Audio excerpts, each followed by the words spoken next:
Welcome to Retirement Decoded with your host, Scott Tucker, where we break down the complexities of retirement planning to give you clear, actionable advice. Whether you're just starting out or getting ready to retire, Scott's here to help you make informed decisions and secure your financial future. Tune in each week as we simplify the process and decode the path to a stress-free retirement. Now, here's your host, Scott Tucker. And we're back. Welcome back to the Retirement Decoded podcast with Scott Tucker. I'm your host, Scott Tucker. My podcast sidekick, as most of the time, is Associate Advisor Andre Hootie. Say hello, Andre Hootie. Hello, Andre Hootie. And we are broadcasting said podcast to you from the belly of the beast, Chicago, Illinois, in the Scott Tucker Solutions podcast studios. Andre, we're federally licensed as investment advisor rep, so we can help clients all across the fruited plain throughout the United States and its territories. And then we also have a whole bunch of insurance licenses in Illinois, and we can get them in other places too if you need help with something else. We have a question today from Gladys. Andre, Gladys writes the podcast. She says, Scott, has anyone used a Medishare health plan prior to Medicare as an alternative to the Affordable Care Act? Any firsthand reviews? Andre, we get this question a couple months ago. We taught a workshop at Oakton College in Des Plaines, Illinois. That's a suburb northwest side of Chicago. And we had some folks that they kind of hurried up and retired at age 62, both of them. I mean, I don't blame them. Yeah. I'd want to retire soon, too. If I was that close. You're tired already, aren't you? Not quite yet, but, being in my early 60s or late 50s, I could see how you get a little tired. Yeah. So they got in a rush to retire, and they did it at 62, but they didn't have their health insurance figured out. And so the gentleman went on to the healthcare.gov, the Affordable Care Act thing, and he signed them up for a plan, so they'd have a plan, and that's great. If you like your plan, you keep your plan. The problem is the plan is like $1 bazillion. I can't remember the numbers now because it was some time ago, but it was like $2,000 a month for a couple, and then they have to pay like $300 a month, and the subsidy is like $1,700 a month. Mm-hmm. And now they're just white knuckling it through retirement where they don't dare. He gets a little bitty pension from a private Catholic school where he taught. Right. And then they have to take other distributions from IRA to get by, but they can't take out more than a total of $50,000 a year as a retired 62-year-old couple that lives in Chicago. Yeah, well, good luck. That gets you groceries. It doesn't get you groroceries. You can't get groceries for $50,000, Andre, in Chicago. And then, and if they go over the $50,000, then they start losing bazillions of dollars of subsidies. And so one thing we talked about, Gladys, with those folks, they asked us about Medishare, and so I have a number of friends that are, I'm a financial planner. I own this firm, and then I have friends all across the country that have some of them have used Medishare for their own families, just because they have objections to Affordable Care Act, or because the Affordable Care Act premiums are ridiculous, or. And so the Medishare health plans, they're not insurance, but a number of them have been around for a long time. And for all the folks, I went and researched it with 7 to 10 different friends and say, hey, what's your experience? And some of them had some very serious family illnesses that were very well covered. So I can't ever guarantee that Medishare is going to be all that. But we've always seen, Andre, where folks have had health insurance, and that's not optimal. From all the reviews I got from folks I talked to about Medishare was that in almost every case the Medishare came through for them. So it's not insurance. That's something we have to disclaim. And I'm not going to go on the hook saying they're always going to do right for you. Right. I mean, how could you know? Yeah. There was one person that said there was some odd thing.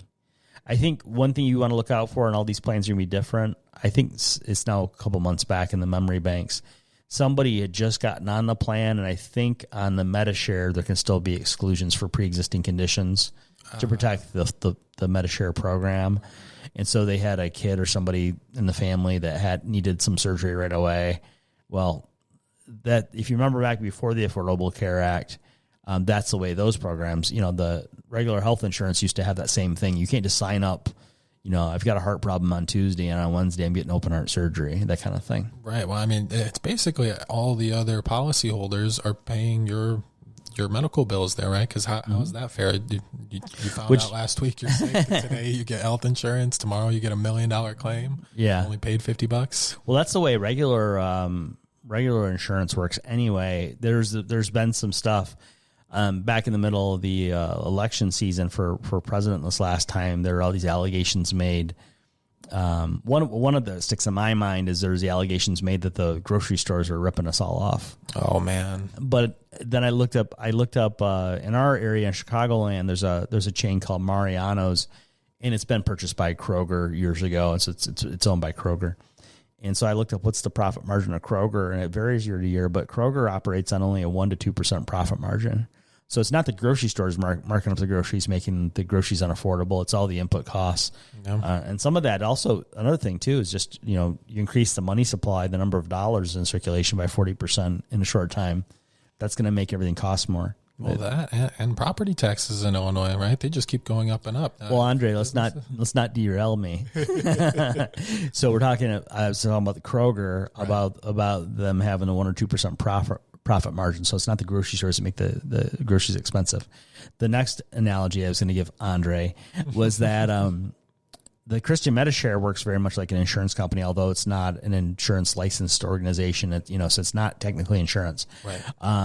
Let's think about another company that I looked into, because folks were complaining about how the homeowners is going up everywhere. Well, wages are going up everywhere. The cost of materials is going up everywhere. Remember, we increased the money supply by 40%. The Fed went nuts and just made up all these dollars these last few years.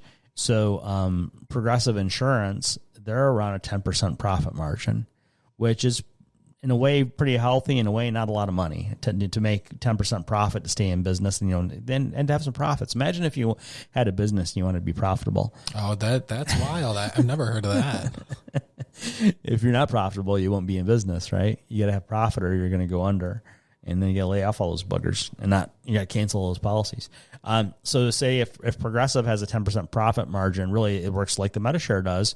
The Progressive, they take in however much, like they take in however much, and they got to pay so much out, and they got to pay for all those silly ads and the staff and everything. And so a 10% profit margin, I don't know where I was going with that, but the money comes in, the money goes back out, just like with Christian Medishare. Yeah. I mean, no business works for free, right? Every business has high expenses. I don't have any proof on this one, but I'm thinking maybe the Christian Medishare, maybe they just used a religious exemption. Like, we're not going to be regulated by the insurance regulators, and we're not going to say we're insurance. We're going to say we're Christian sharing each other's bills, and you can't touch me. They could have, but there's a lot of rules that are surrounding around that. So I'm sure they've been checked out once or twice. Well, but I'm wondering, because they always say it's not insurance.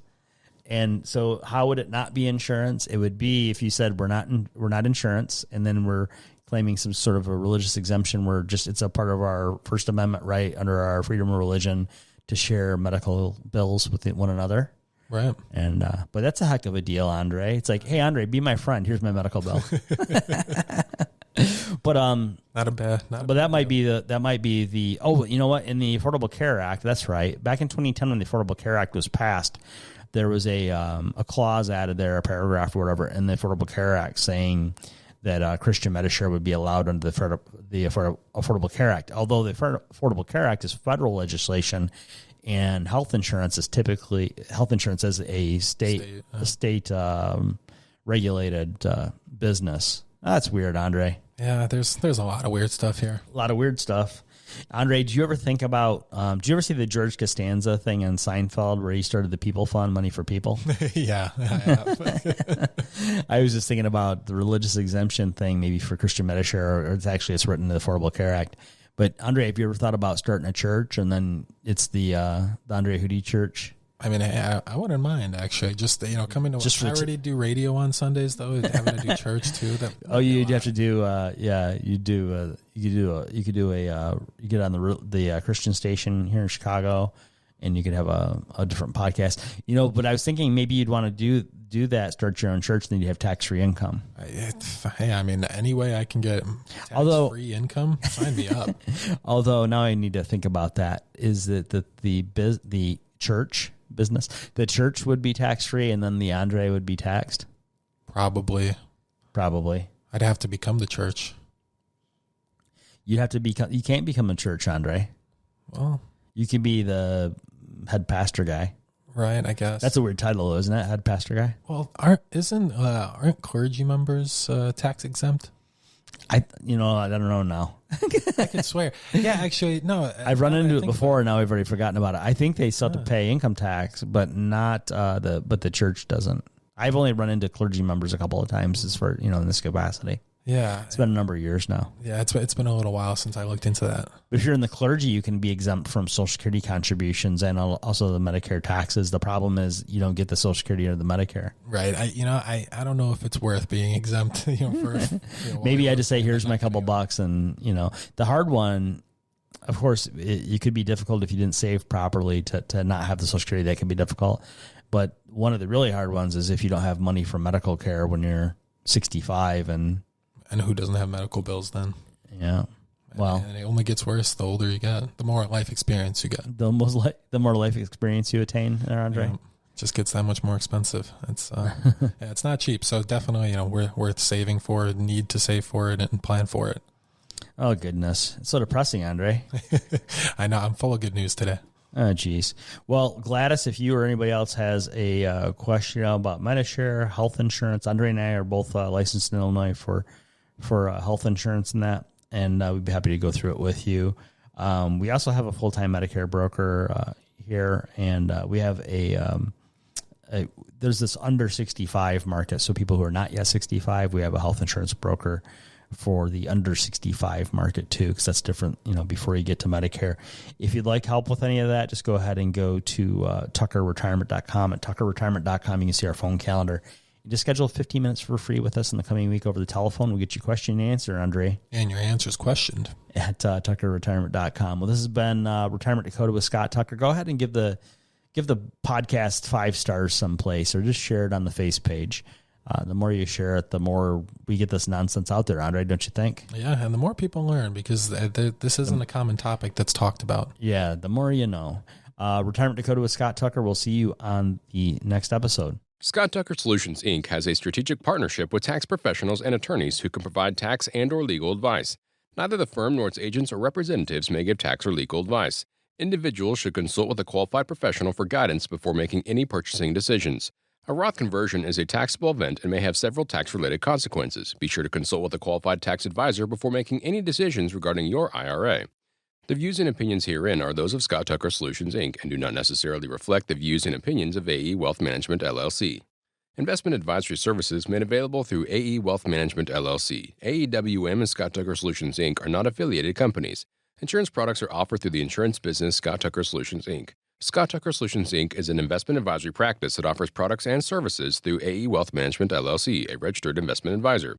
AEWM does not offer insurance products. The insurance products offered by Scott Tucker Solutions, Inc. are not subject to investment advisory requirements. Investing involves risk, including the potential loss of principal. Any references to protection, safety, or lifetime income generally refer to fixed insurance products, never securities or investments. Insurance guarantees are backed by the financial strength and claims-paying ability of the issuing carrier.